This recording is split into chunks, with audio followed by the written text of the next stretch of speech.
আমরা কোনো সংখ্যাকে একটা নাম্বার সিস্টেম থেকে কি করে আরেকটা নাম্বার সিস্টেমে নিয়ে যাওয়া হয় সেটা শিখব। প্রথমে ডেসিমাল নাম্বার থেকে কি করে বাইনারিতে যাব এটা শিখব।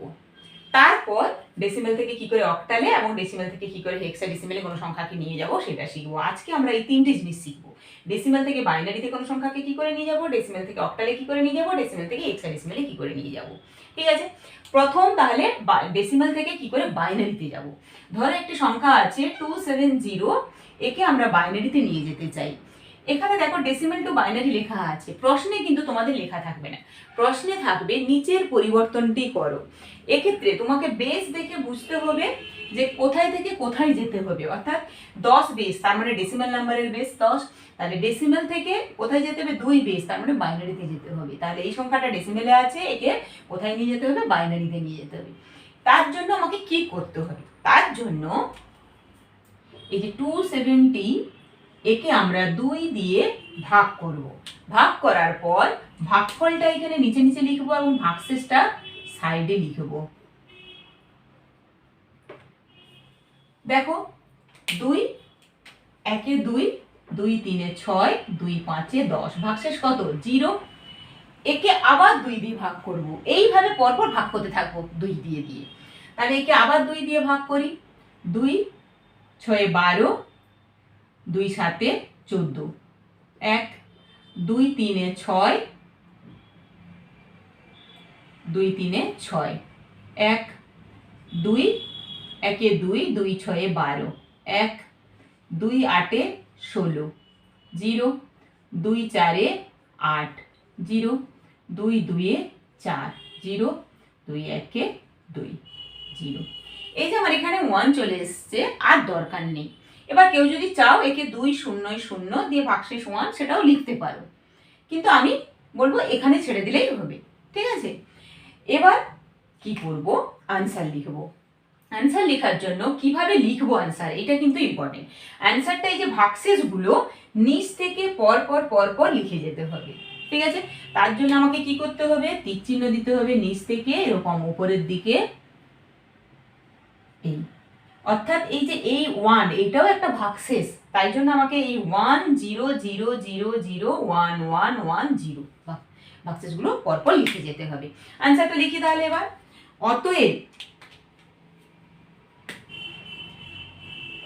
270 বেস 10 সমান 1 0 0 0 চারটে 0, তিনটে 1 0 বেস 2, এইটা হলো অ্যান্সার। বুঝাতে পারলাম?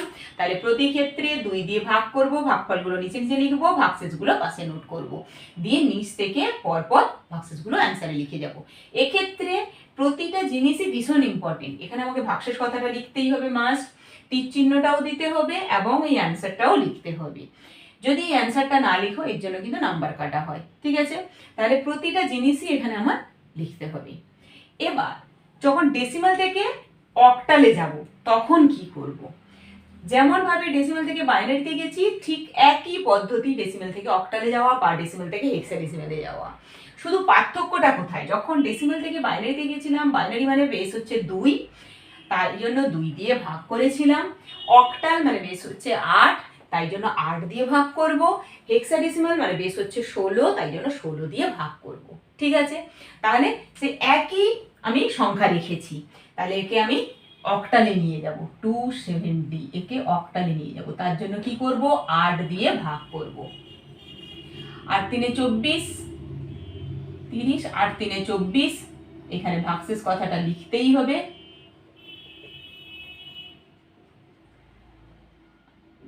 8 3 24 6, 8 4 32, 1, তাহলে কত পেলাম 416। সেই একই পদ্ধতি নিচ থেকে পরপর উপরে ভাগশেষগুলো। তাহলে অ্যান্সার লিখবো, অতএব 270 বেস 10 সমান 416 বেস 8।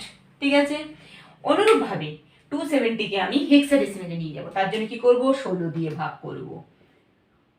270 একে 16 দিয়ে ভাগ করব, ভাগশেষটা পাশে লিখব। 16 256, তার মানে হচ্ছে 14, 16 একে 16, 0। এবার এখানে যেটা ইম্পর্টেন্ট সেটা হচ্ছে এই যে 14 মানে হেক্সাডেসিমেলে কত। আগের ক্লাসে আমি বলেছিলাম হেক্সাডেসিমেল নাম্বার সিস্টেমে এ সমান হচ্ছে 10, বি সমান 11, সি সমান 12, ডি সমান 13, ই সমান 14, এফ সমান 15। তাহলে ই সমান কত? 14। আমাকে এখানে পাশে লিখে নিতে হবে ই।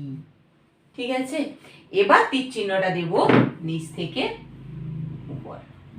আনসার লিখবো অতএব 270 বেস 10 সমান 10 ই বেস 16। এখানে যদি আমি 14 লিখে দেই তাহলে ভুল, তাই জন্য আমি এখানেই ইটা লিখে দিয়েছি যাতে এই ভুলটা না হয়। এখানে যদি আমি ই ডাইরেক্ট লিখতে যেতাম অনেক সময় অন্যমনস্কতার কারণে আমি 14 লিখে দিতে পারি, সেই জন্যই আমরা কি করবো এখানে পাশে ইটা লিখে দেবো, তার হেক্সাডেসিমেল ভ্যালুটা দিয়ে আনসার লেখার সময় 10 ই।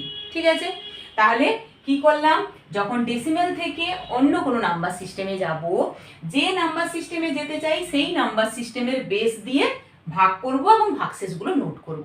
ঠিক আছে, যেমন ধরো বাইনারিতে যাব তাহলে 2 দিয়ে ভাগ করব, অক্টালে গেলে 8 দিয়ে ভাগ করব, হেক্সাডেসিমেলে গেলে 16 দিয়ে ভাগ করব। ডেসিমেল থেকে যেখানেই যাই না কেন তার বেস দিয়ে যেখানে যাব তার বেস দিয়ে ভাগ করব এবং ভাগশেষ নোট করব। ঠিক আছে, এই তো গেল পূর্ণ সংখ্যার ক্ষেত্রে। এই যে 270 এটা কি পূর্ণ সংখ্যা, কিন্তু যদি ভগ্নাংশ থাকে তাহলে আমরা কি করব, ভগ্নাংশ থাকলে একটু নিয়মটা আলাদা। বেস দিয়ে ভাগ করেছিলাম, যখন ভগ্নাংশ থাকবে তখন বেস দিয়ে গুণ করব। এবার কি করব, এবার আমরা ভগ্নাংশের ক্ষেত্রে ডেসিমেল নাম্বার থেকে বাইনারিতে কি করে যাব সেটা দেখব। এক্ষেত্রে কি করব, যে সংখ্যাটা থাকবে তাকে 2 দিয়ে গুণ করব। তাহলে এটা কত পাবো, 0.42। এখানে পয়েন্টের আগে এখানে আমি শূন্য দিতেই পারি, কোনো অসুবিধা নেই। এর ক্ষেত্রে আমরা জানি এইটাকে বলা হয় পূর্ণাংশ এবং 0.42 এটাকে বলা হয় ভগ্নাংশ।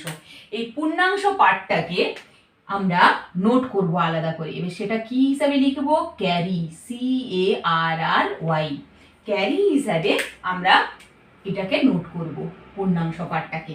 তাহলে এই পূর্ণাংশ এখান থেকে চলে গেল কোথায়, এখানে। ঠিক আছে, পড়ে থাকলো ভগ্নাংশ পার্টটা 0.42। এই 0.42 কে আবার 2 দিয়ে গুণ করব। ঠিক আছে, আবার সেই 0, ক্যারি হিসাবে 0, আবার 0.82 ইন্টু 2,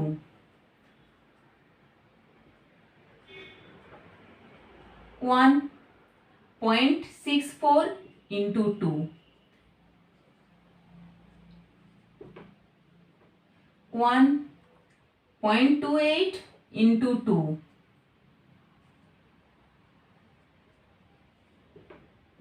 0.56 into 2,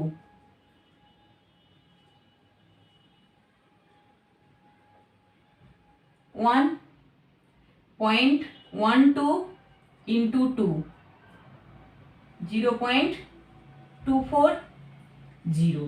এবার স্বাভাবিকভাবেই তোমাদের মনের মধ্যে প্রশ্ন আসবে যে এরকম কত দূর করতে থাকবো, সেই প্রশ্নের উত্তর এবার দিচ্ছি।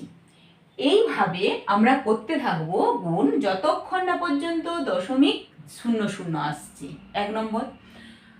2 নম্বর, 0.00 আসলো না অনেক দূর করার পর, যদি দেখা যায় দশমিকের পরে একই সংখ্যা রিপিট করছে তাহলেও আমি আর গুণ করব না। তাহলে প্রথম কি হলো, প্রথম আমি গুণটা কোথায় ছাড়বো তার জন্য প্রথম পয়েন্ট হচ্ছে যদি দশমিকের পরে 00 আসে তাহলে আমি আর গুণ করব না। 2 নম্বর হচ্ছে যদি দশমিকের পরে একই সংখ্যা রিপিট করে তাহলে আর গুণ করব না। ধরো 0.24 এখানে কোথাও 0.24 এসছে, তাহলে আমি আর গুণ করব না, কারণ কি একই গুণফলগুলো আসবে। ঠিক আছে, তাই জন্য আর গুণ করার দরকার নেই। 3 নম্বর হচ্ছে যদি আমি এই দুটোর কোনোটাই আসলো না, 0.00 আসলো না, একই সংখ্যাও আসলো না, অনেক দূর করে যাচ্ছি, সেক্ষেত্রে আমরা যদি কাছাকাছি কোনো সংখ্যা পাই, পয়েন্টের পরে কাছাকাছি যদি সংখ্যা পাই তাহলে ছেড়ে দিতে পারি। সেটা কেমন, এই দেখো 0.24 আর 0.21 প্রায় কাছাকাছি সংখ্যা।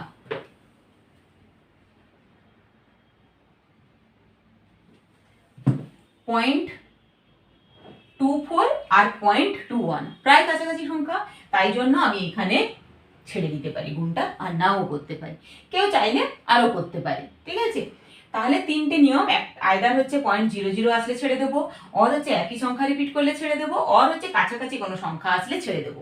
সাধারণত 6-7টা স্টেপ মানে গুণ করার পর দেখা যায় আইদার একই সংখ্যা রিপিট করে অর কাছাকাছি কোনো সংখ্যা আসে। ঠিক আছে, তাহলে আমি এইখানে গুণটা ছেড়ে দিলাম। এবার অ্যান্সার লিখব। অ্যান্সার লেখার জন্য আগের ক্ষেত্রে আমরা কি করেছিলাম, পূর্ণাংশের ক্ষেত্রে নিচ থেকে উপর পরপর লিখেছিলাম, এর ক্ষেত্রে ওপর থেকে নিচ পরপর পূর্ণাংশ পার্টগুলো লিখে যাব, অর্থাৎ ক্যারিগুলো। অতএব 0.21 বেস 10 সমান 0.0011010 বেস 2। বোঝাতে পারলাম? আমাকে পয়েন্ট দিয়ে অবশ্যই বাকি এগুলো ক্যারিগুলো বা পূর্ণাংশগুলো লিখতে হবে। ঠিক আছে, তাহলে এই হলো ডেসিমাল থেকে কি করে বাইনারিতে যাব। এবার ডেসিমাল থেকে অক্টালে কোনো ভগ্নাংশকে কি করে নিয়ে যাব, সেম নিয়ম। এখানে 2 দিয়ে গুণ করেছিলাম, এর ক্ষেত্রে 8 দিয়ে গুণ করব। যখন হেক্সাডেসিমাল তখন 16 দিয়ে গুণ করব। ঠিক আছে, করে ফেলি তাহলে।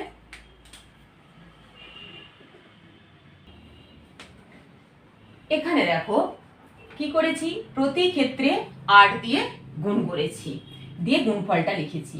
0.21 × 8 1.68 carry 1, 0.68 × 8 5.44 carry 5, 0.44 × 8 3.52 3 carry, 0.52 × 8 4.16 4, 0.16 × 8 1.28 carry 1, 0.28 × 8 2.24 carry 2। এবার এই যে দেখো 0.24 আর 0.21 প্রায় কাছাকাছি, আমি ছেড়ে দিতে পারি। আনসার লিখবো সে একই। অতএব 0.21 বেস 10 সমান 0.153412 বেস 8। ঠিক আছে, অনুরূপভাবে ডেসিমাল থেকে হেক্সাডেসিমালে কোনো ভগ্নাংশকে কি করে নিয়ে যাব, সে একই। 0.21 × 16, তাহলে ডেসিমাল নাম্বার 0.21 × 16 কত হয়েছে 3.36 ক্যারি 3, 0.36 × 16 সমান 5.76 ক্যারি 5, 0.76 × 16 12.16 ক্যারি 12, 0.16 × 16 2.56 ক্যারি 2, 0.56 × 16 সমান 8.96 ক্যারি 8, 0.96 × 16 15.36 ক্যারি 15। এবার দেখো 0.36 আর 0.36 রিপিট করছে, আর আমার দরকার নেই গুণ করার, তাহলে আমি এখানে ছেড়ে দিতে পারি। ঠিক আছে, একই সংখ্যা যেহেতু রিপিট করেছে। এবারে যেটা করার সেটা হচ্ছে এই যে 12 এর হেক্সাডেসিমাল মান কত, 12 হেক্সাডেসিমাল মান হচ্ছে a সমান 10, b সমান 11, c সমান 12, তাহলে 12 হেক্সাডেসিমাল মান c। 15 হেক্সাডেসিমাল মান হচ্ছে f। ঠিক আছে, এবার তীর চিহ্নটা দেব,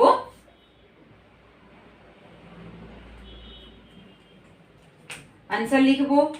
অতএব 0.21 বেস 10 সমান 0.35C28F বেস 16। ঠিক আছে, এখানে আমাকে এই হেক্সাডেসিমাল মানগুলো লিখতে হবে। তাহলে ডেসিমাল থেকে বাইনারি, ডেসিমাল থেকে অক্টাল, ডেসিমাল থেকে হেক্সাডেসিমাল কি করে কোনো পূর্ণ সংখ্যাকে নিয়ে যাব, কি করে কোনো ভগ্নাংশকে নিয়ে যাব, সেটা আমরা শিখতে পারলাম। এবার এরকম ধরো প্রশ্ন দিয়েছে এখন যে 38.25 বেস 10 সমান কত বেস 2, অর্থাৎ পূর্ণাংশ পাঠও আছে ভগ্নাংশ আছে। সেক্ষেত্রে আমরা কি করব, সেক্ষেত্রে আমরা এরকম মাঝখানে দাগ টেনে দেব, দিয়ে 38 একে আমরা 2 দিয়ে ভাগ করব, আর 0.25 একে আমরা 2 দিয়ে গুণ করব, কারণ বাইনারিতে যেতে চাই, বাইনারির বেস হচ্ছে 2, তাহলে একে 2 দিয়ে ভাগ করি। এখানে ভাগশেষ নোট করব, ভাগশেষ নোট করব, 2 একে 2, 2 9 18 0, 2 9 18 1, 2 4 8,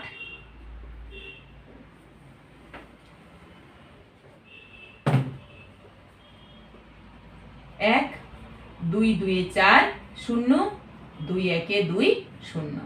ঠিক আছে, এখানে গুণ করব 0.25 ইন্টু 5 ইন্টু 2, তার মানে হচ্ছে 0.50।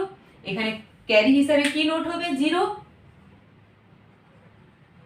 Carry 0, 0.50 into 2, 1.00, carry 1। ঠিক আছে, এবার আমরা অ্যান্সার লিখবো। অ্যান্সার লেখার জন্য এখানে নিচ থেকে উপর, আর এর ক্ষেত্রে উপর থেকে নিচ।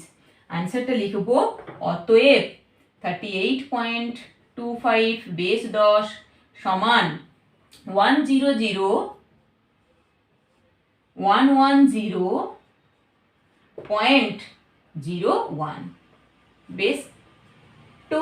ঠিক আছে, যেহেতু এখানে 0.00 এসেছিল তাই আর করিনি। তাহলে আমি একসাথে যখন থাকবে তখন আমরা পূর্ণাংশ পাঠকে একদিকে করব, ভগ্নাংশ পাঠকে একদিকে করব, দিয়ে দুটোকে একসাথে অ্যান্সার লিখবো। অনুরূপভাবে ডেসিমাল থেকে অক্টালের ক্ষেত্রেও, ডেসিমাল থেকে হেক্সাডেসিমালের ক্ষেত্রেও। বোঝাতে পারলাম? আজ তাহলে আমরা ডেসিমাল থেকে বাইনারিতে গেলাম, ডেসিমাল থেকে অক্টালে গেলাম এবং ডেসিমাল থেকে হেক্সাডেসিমালে কি করে যাব সেগুলো শিখলাম। ঠিক আছে, আজ তাহলে এখান পর্যন্ত।